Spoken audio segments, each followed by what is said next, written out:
You have found yourself on another episode of Locked On Bulls. On today's episode, me and Pat are going to talk about Dalen Terry's play in the Summer League and if Bulls fans should be concerned. No, they shouldn't. But we're also going to talk about other players that have stood out in Summer League and talk about the NBA releasing the details of the in-season tournament. We'll get into all that and more right after this.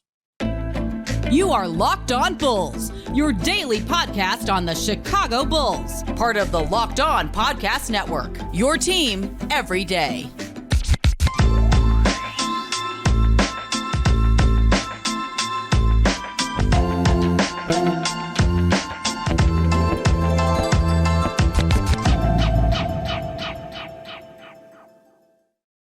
Thank you for tuning in to another episode of Locked On Bulls, member of the Locked On Podcast Network, where it's your team every day. That's Pat the Designer, host and creator of the Windy City Breeze and host of the Chicago Bears podcast over at ESPN 1000. I'm Haize, host and creator of Chicago Bulls and Chicago Bears Central. Pat, no suits today. Let's get down to business. Dalen Terry. Oh, my bad. My fault. Dalen Terry's play in Summer League has been something that has been a mixed bag. Defensively, he's done some really good things. He's called and asked for the best defensive assignment. Shooting-wise, it's been in the toilet, pretty much. He did score 17 points in the second Summer League game, but it took him like 23 shots to get 17 points. When you look at Dalen Terry, how concerned, if it at all, has this Summer League play made you? Well, first off, 23 shots for 17 points to get you $130 million down in Houston, so that's not that bad. But I mean, to me, when I look at Dalen Terry's game, I think that you can tell that they're trying to put him into a role, right? Like he's trying to fit into this point guard play role. This is what they've asked him to do. They've also asked him to be a scorer on this team. Here's the thing that I look at with all of this. One, he's passing guys over, but he's not really getting the assist, but he's getting kind of like the hockey assist. He's the one that's starting a lot of the stuff that is leading to buckets. He's finding guys open. Dalen Terry's not going to be asked to be a scorer for the Chicago Bulls. So what I'm looking at from Dalen Terry are the things that we're actually going to ask him to do. Dalen Terry's not going to be asked to take 15 threes a game. Now, what I would like him to do is knock some down when he's open. He has missed some threes. I'm not going to sit here and tell you that the offense has been crazy, but if we get to a point in this season where we're saying, hey, Dalen, we need you to put up 25, it went wrong. It didn't go right. So for me, I'm looking at the defense. Dalen Terry's defense has been really good in Summer League. He's asked, like you said, he's asked for the top defensive assignments. He's, for the most part, been able to stay in front of the guys. He's done a good job passing guys off. And I translate everything Summer League with the players that I know are going to make the team into what's realistically going to happen if Dalen Terry passes this guy off and the guy standing behind him isn't Justin Lewis, it's Patrick Williams.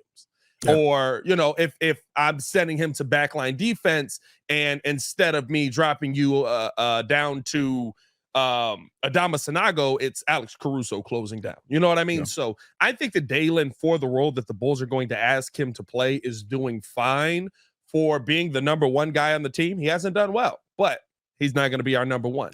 Exactly. And I think too, like, people have a hard time of putting things into perspective that you just laid out clearly there. Like, if Dalen ever takes 21 shots in an NBA game, at least his second year, half the team got to be out, first of all, right?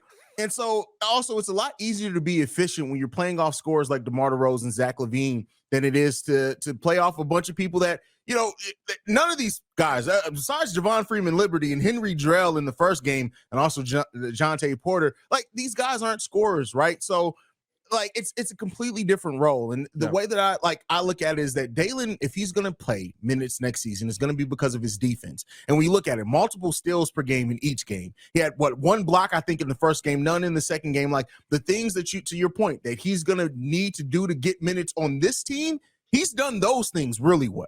Yep. Really well. So, and the thing I look at it with the shooting, it's going to be a growing pains there. He needs those development reps. And I also think you see times where Dalen Terry's pressing because he's not a point guard. And when you have a point guard out there with him, it's not going to be his job to dictate the pace unless in fast break, which I actually do trust Dalen Terry. I love him in fast break. Yeah. So I put things in that type of perspective. We all know that Dalen Terry's not a scorer, right? If you didn't know that, newsflash: Dalen Terry's not a scorer at all.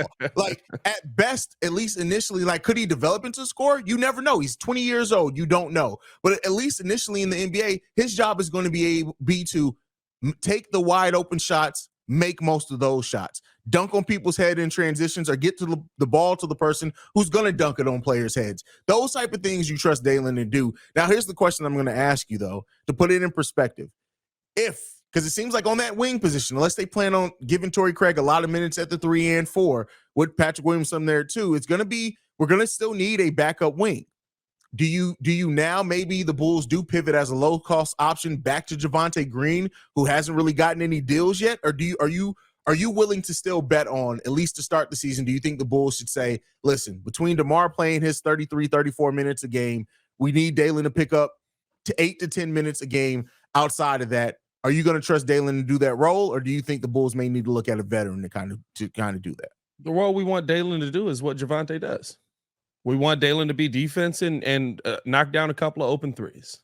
Like, you know what I mean? Like, I want to finally see some of these young guys develop and get the opportunity to do it. The only way you're going to be able to do that is to go out there and actually play. Also, you got Dalen, who's basically a cheaper option than Javonte right now. And so for me, let Dalen run it. Let him get the minutes. Let him go out there and be the one who's having those or going through those growing pains, like Javonte is what we want Dalen Terry probably to become, because I think that's what most people think his ceiling is. Like if he gets more than that, love to him, but he's going to be that, at least what I see now, he's the Javonte Green, Dylan Brooks, Draymond Green type of guy where it's like 90% of your game is energy. There's skill there. There's definitely skill, but 90% of your game is the energy that you bring and the leadership that you bring on the floor. When the Bulls have Javonte Green on the floor, right, he's a guy who's talking constantly defensively. He's a guy that's helping on the backside. He's a guy that, you know what I mean? So I think that those are the things that we want Dalen to develop as. The only way that you do that is by letting Dalen get those minutes. So as much as I like Javonte is probably more of a win now option. I would probably roll with Dalen in that role, especially because it seems like Javonte might still be available if we need him halfway through the season. Like I'm not seeing nobody off. I wonder if the injury is more serious, because keep in mind didn't play in the playing at all, right? Nope, he didn't. I don't think he ever came back healthy, and he never played again. He was cleared, and I don't think he played. So, like, I really do wonder if that injury is more serious than what everybody realized then. Because I really did think coming into the season, with the way that Javonte playing as a super undersized 4, that a team was absolutely going to look at him and say, like for example, like a Dallas Mavericks, they need nothing but defense and energy off that bench. The fact that they didn't, like a team like that didn't look at Javonte at all is really surprising. And to your point, like a Chicago Bull with an injury that might be worse than we thought it was. You're crazy. Water is indeed wet. That's just it. Like it's crazy. It's crazy to think, but ultimately I do think, and I hope that, to your point, that Dalen Terry is given an opportunity this season, because you can do some developing in the G League. That's what it's for. You can do some developing in practice, but you're never going to catch up and understand the pace of the NBA game until you actually get in the game. And Dalen needs some minutes at the NBA level. If they really do see him as part of their future, it's time to start investing in that future. Period. And I want people to understand this, right? Think of everything that Javonte Green is and add 4 inches. If Dalen Terry becomes that, we got to steal. Well, the thing is, I think Dalen is a lot more skilled than Javonte Carter. So Javonte Green. Sorry, I always mix it. Like you can't. Carter. You can't keep putting players with similar names to me. I'm old. I get shit mixed up. Hey, we're all from the hood, bro. But no, Javonte Green. The reason why I say that is like Javonte Green should be Dalen's floor. The ceiling is so much higher for Dalen Terry. I don't know. Like maybe, right? Maybe it is. But like if it is, perfect. But if we get exactly what Javonte Green is at 6'7", we did something right. That's a good pick at 18th overall. Because that means that you have a guy that can put up 10 to 12 points, is going to get you rebounds, is going to be able to pass the ball, at which I think Dalen's more, he'll be able to facilitate the ball a little bit better, and he's going to dunk on everybody. we're good. You know what I mean? So like, I think that there's a lot of Bulls fans that want Dalen Terry to be the next Lonzo Ball. That's not his game. And it's not probably. I mean, that's a conversation me and you have had off. Like, Dalen is not a point guard. He's not. He can do some facilitating. He's a facilitator, but he's not a point guard. Yeah. He's a facilitator, not a point guard. And I think that that's going to be the difference. But I don't know if Dalen becomes the point guard of the Bulls' future, but if he just becomes the dude that goes out there, like, listen, we talk about those guys in Bulls history all the time. The Nate Robinson, we seem to always go get the 5'10" versions of it, but the Nate Robinsons, right? Joakim Noah in the beginning of his career was 90% energy, 10% skill. And he was just hustling all the time. And then by the end of it, it was like, hey, man, how he be shooting like that? Like, what's going on with that? Hey, like, listen, he made it go in. That's all that matters. But yeah, so I almost said a joke that would have got us fired. But with that said, next up, we are going to talk about other players on the Chicago Bulls Summer League team. But before we do that, I got to talk to you guys about one of our sponsors, and that is Ibotta. Finally taking that summer vacation you've been planning, but dreading buying all the necessities before you take off. It's time to stop spending your hard-earned money without getting anything in return. Enter Ibotta. Ibotta gives you cash back on hundreds of grocery items, from produce to personal care to pantry goods, so you can make sure you're beating inflation no matter what you're purchasing. Either link your loyalty account or upload your receipt after you shop and get your cash back. It's that easy. The average Ibotta user earns $120 per year. That could be the cost of an entire shopping trip, or you can use the cash back to buy that flight you've been eyeing. I don't know what flight, but hey, shout out to you that game you've been dying to go to, or that fancy dinner you've been craving. Other apps give you points that don't amount to much. With Ibotta, you get real cash back that you can cash out to your bank account, PayPal, or gift cards. You can earn cash back on hundreds of online brands and retailers too when you start with Ibotta, including Lowe's, Macy's, Sephora, Best Buy, and more. Right now, Ibotta is offering our listeners $5 just for trying Ibotta by using code LOCKED when you register. Just go to the App Store or Google Play Store and download the free Ibotta app and use code LOCK. That's Ibotta, Ibotta, in the Google Play or App Store, and use the code LOCKED. All right, Pat, talk about locked in, man. Who are some of the other players that have been locked in on that summer league team that you're kind of looking at? You've already mentioned Javon Freeman, Liberty, but who else? I'm not gonna lie to you. I like how Justin Lewis has returned. Hasn't done a ton, yeah, but I like how he's kind of returned and eased himself back in. He's been somebody that I've kind of looked at as I don't feel like he's gonna make the roster right away or anything, but yeah, I can see his game when he starts to get more comfortable translating to an NBA game. Probably being a 4 in this league just because of how big he is. But I mean, like, he's a force to be reckoned with down low. I'll tell you who hasn't impressed as much as I had hoped he would is Adama Sanago.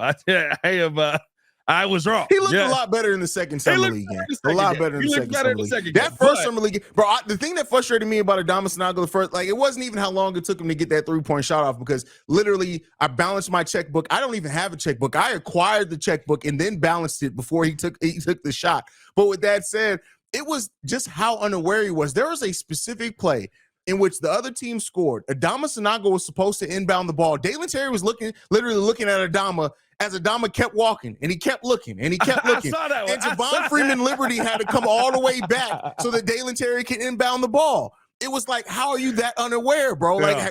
Like what's happening? Yeah. But outside of that, like, Adama Sanago looked much better. 12 rebounds in that second game, 1 assist, 1 steal, 1 block, only 8 points, but he did so on 3 of 5 shooting. So maybe that game, maybe he had a little jitters that first game because it was bad that first game. The second game, I like the rebounding more. My thing is, like you said, the awareness, but also the movement, right? I thought he would move a little bit better. He moved. To me, he wasn't a Kofi Coburn in college to me. He was a guy that could move around a lot more, who could be, more impactful on the defensive end, who was more fluid with his game. He seems like he's a little more stiff. Maybe he's just, listen, first NBA action, maybe he's just a little tense right now. But I looked at Justin Lewis. I mean, you got to talk about Freeman Liberty. I mean, like, listen, we know we're going to get the question. I still don't think that, well, for your sake, you kind of hope he doesn't, because you're going to be mixing names up left and right. But I still don't know. That was Javon Freeman Liberty. Because I'm just gonna call him Freeman Liberty. His last name is so different. I got it. He's got to be a senator at the end of all of this. On this roster, you never know. Got to be a senator. Is there a spot for him on an NBA on our roster? Is there a spot where he may? I still don't think so, but you can. It's like Marco last year, right? I can tell he's better than these guys. I still don't know if he's an NBA talent, though. The thing with me is that, like, as much as I tell people don't worry about the bad things in summer league, I gotta keep it consistent. The good things you can only weigh. So he could score, and he scored well for a summer league game. Those don't translate to NBA scoring skills. Now he is a little bit of a bigger guard, 6'4", which he looks small out there. I wonder if they're being a little bit generous on that measurement. He looks a little small out there, but Javon Freeman Liberty. Here's what I'll say: I absolutely want to see him on the Windy City Bulls next season. But he could be a guy that you never know. 2 years from now, we could be talking about Javon Freeman Liberty being a shooter off the bench for an NBA team. I just don't know necessarily if he's ready quite yet. That shot, he's not going to get that off on a whole lot of NBA guards. Didn't he play some last year for us? I was trying to look up into to see. A game. I remember him getting tick and playing well. I don't know if he actually checked into an actual game Maybe for us. Not. I don't remember. Not. I don't remember. But I just think that, to me, he definitely played in the G League. He could score in the G League. But to me, he's a scorer. And in this modern league, there's no shortage of need for scores. So for me, I mean, listen, I don't know if on this iteration of the team he's going to get a shot, which means you might lose him. But like when it seems like what they're eventually going to go to after the DeMar DeRozan era does end, in Chicago, like I could see him being a guard on that team, trying to, if a team hasn't picked him up by then. Like, I think that he's got a good enough game to be a backup in the NBA, which says a lot. There's only 420 spots, 450 spots in the NBA. I think he's good enough to be a backup guard in the NBA, especially with his size. I mean, listen, he did check into one game last season against the Denver Nuggets. He played 6 minutes and scored 8 points. So, hey, listen. You know what I mean? I was going to say, I thought he got some tick last year. Now, I believe that's also, if I'm not mistaken, that was the end of the season game. No, that was beginning. That was October 7th. Game. That was one of the first games of the season. Okay. Why did we need him to check in at the beginning of the season? Who was out? We blew him out. That's why we won that game 131-113. We actually, here's the funny thing about this. This is why I always talk about this. Like if the Bulls could have had like that Miami Heat run, like Vooch plays really well against. Like, well against. If you look up Jokic's stats versus Vooch, it's like, hey, Vooch kind of got this dude one-on-one, low key. Like, now listen, it's still probably a triple double, but it's not a normal triple double. It's like when you watch them games, bro, you be like, hey, Vooch kind of got some game versus this man's right here. It's always funny. Like, man, we still would have lost that finals, but you know what I mean. I don't know, man. Like, so Nikola Vucevic against Jokic in his career. This. I'll give you Jokic's stats afterwards, but Vooch averages 18 points per game, 9.9 rebounds, 2.3 assists in 11 games in his career against Jokic. What's Jokic average? I gotta flip it. Give me 1 second. I'm gonna. The one, this the moment of truth. You were supposed to react to that and give your thoughts to give me time. Oh, my bad. Jokic against Vooch averages 15.7 points per game, 10.1 rebounds, and 9.3 assists. That's why I say it's probably a triple double, but it's not the same triple double. The Bulls have played them pretty well at home. In Denver, we lose almost every time, I think, don't we? Yeah, this was our first time beating them in Denver since like 2020 or something. This season. Yeah. So yeah. But no, the summer. I'm gonna be honest with you. Summer league team hasn't wowed me this year. Last year's summer league team wowed me a little more. Because you know what, Dalen and Marco had even in the G League last season. They had a connection. They had a hell of a chemistry last season, and so it really did work out for I think both of them. But yeah, the summer league 2 games so far, it's been cool. It's been a mixed bag. It's summer league. I will say this, like, of course, Jonte Porter in that first game really wowed. Not so much the second game. Henry Drell as well. Like, he was a player that I don't know if you saw this or not, Pat, but a lot of people came in the summer league saying that he could be the next Max Strus as far as working his way up through development. When you look at his makeup, how he played in college, things like that, or overseas, things like that. Like, I haven't quite seen that, but I will say this: he did show that the dude can absolutely score, put the ball in the hoop.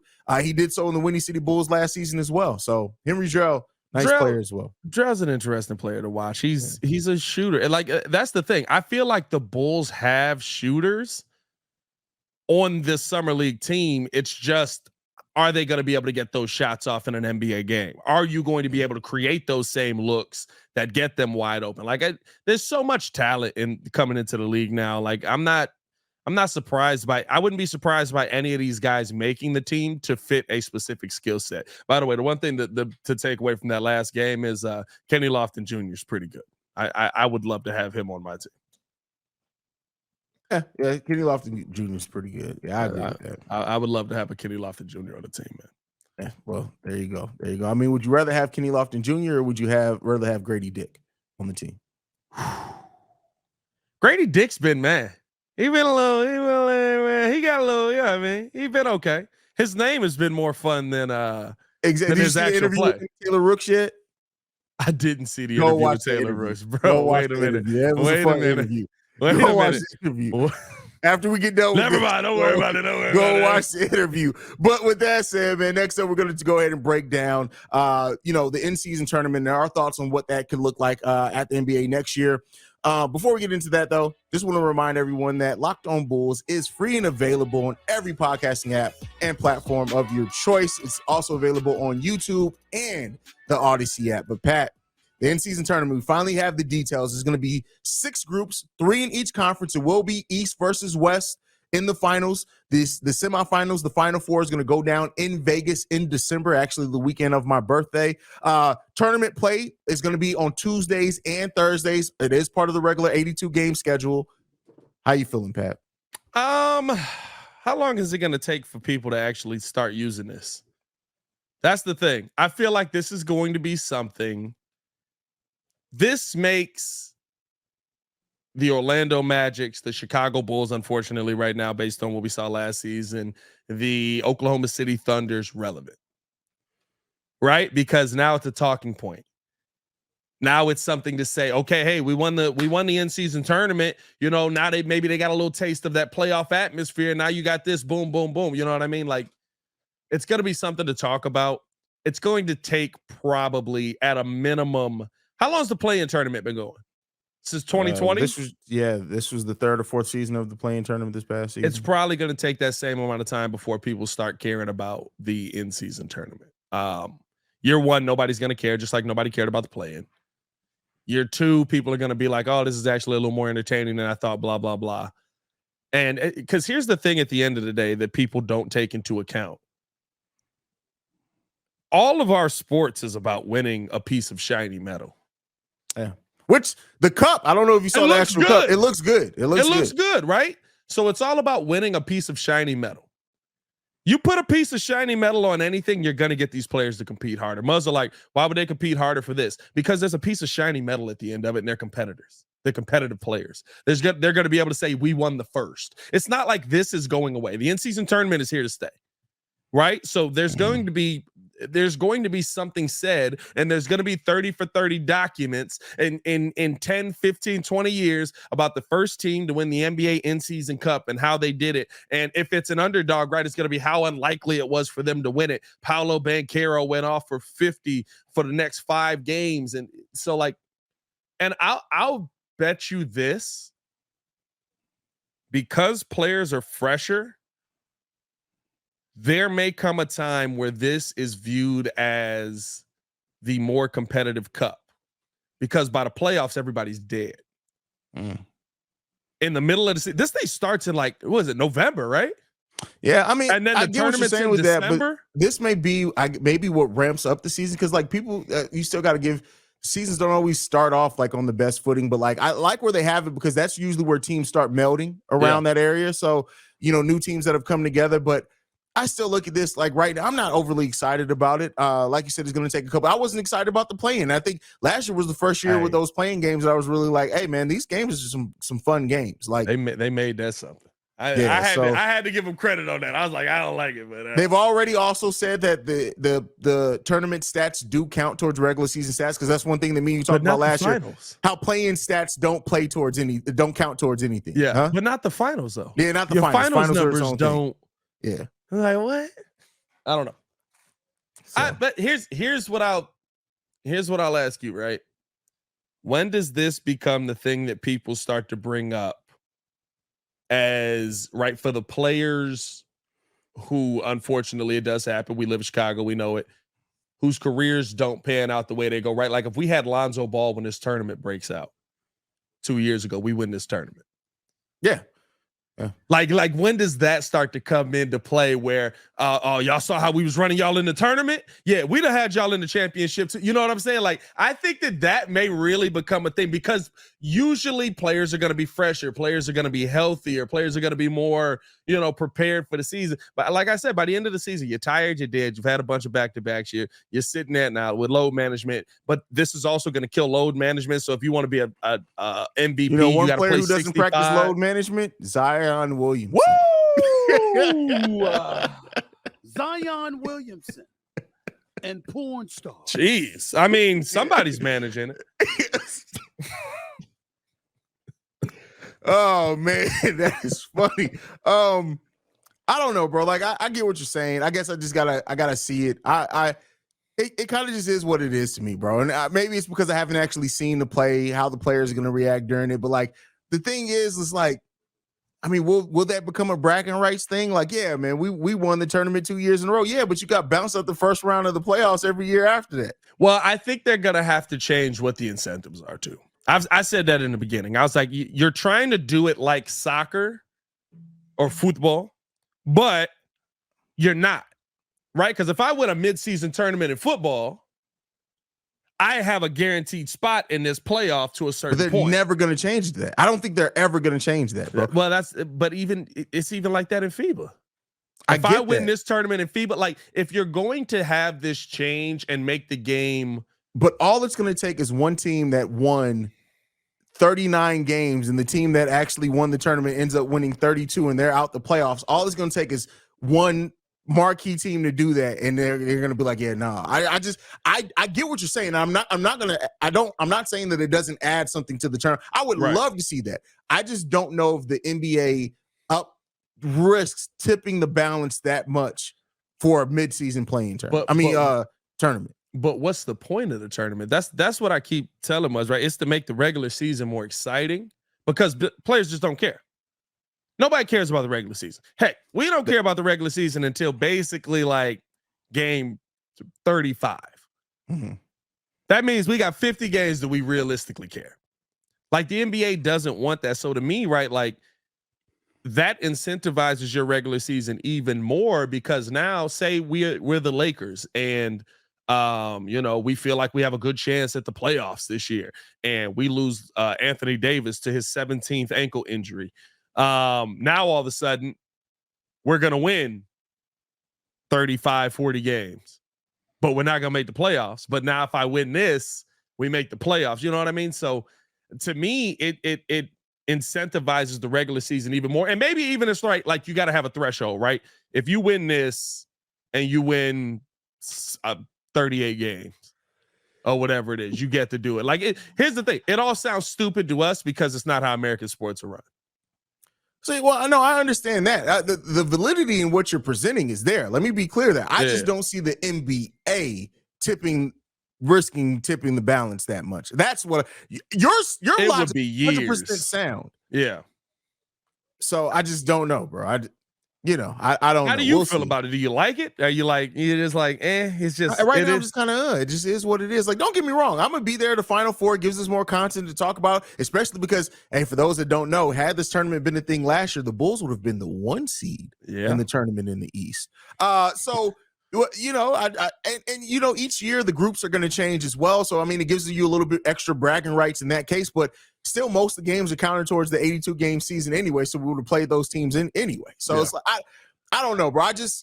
I understand it. I love basketball. I love adding any incentive to anything, but right now the incentives that they have, it don't do nothing. $500,000, I think, don't do nothing for nobody. Yeah. Like, you know what I mean? Like, it's like, listen, like that guy's getting like the dude at the end of the bench getting $500,000, they do something for him. Yeah, for sure. When your contract's $2.5 million and you like an extra $500,000 on that, bet I'll take it. I got 3 now. You know what I mean? But like Zach LaVine's like 500 grand. There's your 500 grand right there. How's about that? Like I don't know. Pocket money. You gonna give me more pocket money? Oh, here you go. Yeah, 500 grand. Take that. Yeah, I don't know, man. It's going to take. I mean, it took me 3 years to even start to kind of like play in. Like honestly, and like all of the play-in games have been good. Like it's just we like finally had a play-in team make it all the way to the finals. So like we'll see now. Like teams are really gonna eye that play-in and be like, listen, if we can make the play-in, we good enough to upset some of these teams. So I mean, to your point, I hope so, bro. 5 years from now, we could be talking about like, hey man, we getting tickets to go to the NBA Cup. Like, we could be saying that. As of right now, I mean, it would just be regular tickets, I guess. Are they going to charge more for the cup games? Absolutely. That's going to be wow. Come on. For the cup games, no. They can't for the cup games. I was going to say. For the finals, absolutely. It's in Vegas. Best believe they charge. This is basically just going to be, I mean, it kind of is, right? It's the, not the Calder Cup. What's the WNBA Cup? The Commissioner's Cup. The Commissioner Cup. The Commissioner's Cup for the NBA. That's exactly what it is. For the NBA. And it was funny because Nick on Locked on Bulls asked me, he was like, what's the Sky's record in the Commissioner's Cup? And I was like, I have no idea. Like, I haven't even, like, you don't think about the Commissioner's Cup until you get to the cup. Like, I couldn't sit here and be like, and we're bad, by the way. We're like 5-8. Like, no, we're 8-12, 8-11, I think, right now. So even worse. Yeah, we're halfway through the season. We are 8-11. Well, we've been missing a lot of players, but it is what it is. I don't know, man. It's gonna be interesting. Are they going to add a different thing to records now? Is it going to have like now has your overall record, then it has your home win-loss record? Is it going to be gotta be NBA Cup record on that as well? Like gotta be.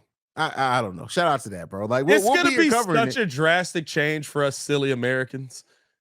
We're just like, what are you doing a tournament in the middle of the Americans season? are stupid. You don't understand a tournament? That's what they're gonna say. That's literally what must gonna be like. It's gonna be like, but it's not a tournament. Like we just playing the regular games we were gonna play anyway. But there's a cup at the end. It's shiny. Oh, okay, all right, you got it. How over or under? Are they gonna fill up the cup with champagne the first time and dump it on somebody's head? Does that happen? Do you have to do it, right? I think you got to set a different tradition for that. You got to set a different tradition? I think so. Like, are they celebrating the FIBA Cups in the middle of the season like that? They probably are. They probably are, bro. I don't know. Are we setting up the locker rooms like you won an NBA championship? And here's the thing. Are we making fun of them for it? Like, is this the Pat Bev thing all over again? Like he's crying at the play-in game, like with the jersey ripped open, like he's Kobe winning a ring. Is that probably? And when things like that always happen, I always think about the Bulls and winning the Summer League title with Doug McDermott and Tony Snell. Hey, McDermott was cooking, bro. McDermott and Snell, they were the Splash Brothers East in that Summer League, bro. It was crazy. Said, "I'm the captain now." But all right, it's time to go. Let's wrap it up. It's time to go, brother. Come on, man. It's time to go. Hey, man, follow us on everything Locked on Bulls. You can follow me on everything at PaT the Designer. Be prepared for the Bulls to win the NBA Cup and then get bounced in the first round. Absolutely. You guys can follow me at CEO Haize, the CEO Haize. Want to thank you for tuning in and making Locked on Bulls your first listen every day. Make sure you guys go and follow PaT the Designer as well on everything that he got going on there. My brother's over there cooking, man. He's cooking it. But that's it. For PaT the Designer, I'm Haize. This has been Locked on Bulls. We out here. Peace. Y'all.